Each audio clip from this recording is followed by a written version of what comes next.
Okey, standby semua. Bismillahirrahmanirrahim. Bismillahirrahmanirrahim. Qad aflahal mu'minun. Qad aflahal mu'minun. Alladzina hum fi salatihim khashi'un.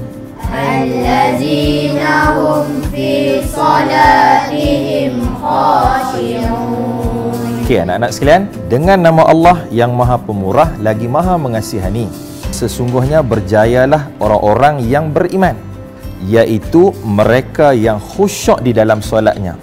Allah bagi tahu kat sini, orang beriman yang berjaya adalah orang yang menjaga solatnya.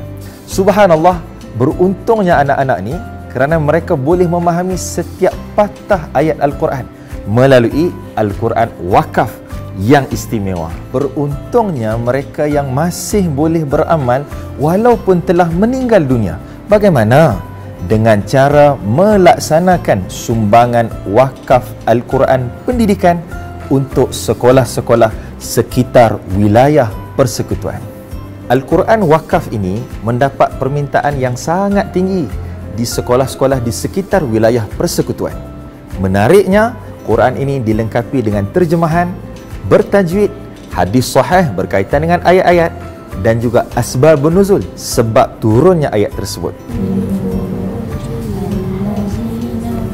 Sumbangan wakaf Al-Quran ini sangat penting untuk anak-anak sekolah rendah dalam modul tasmi' dan hafazan Al-Quran, bagi anak-anak sekolah menengah untuk modul kemahiran asas dan juga membaca Al-Quran.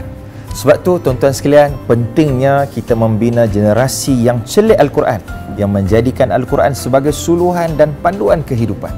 Anda sibuk? Jangan bimbang. Tak sampai 2 minit, kami bantu anda wakaf Al-Quran.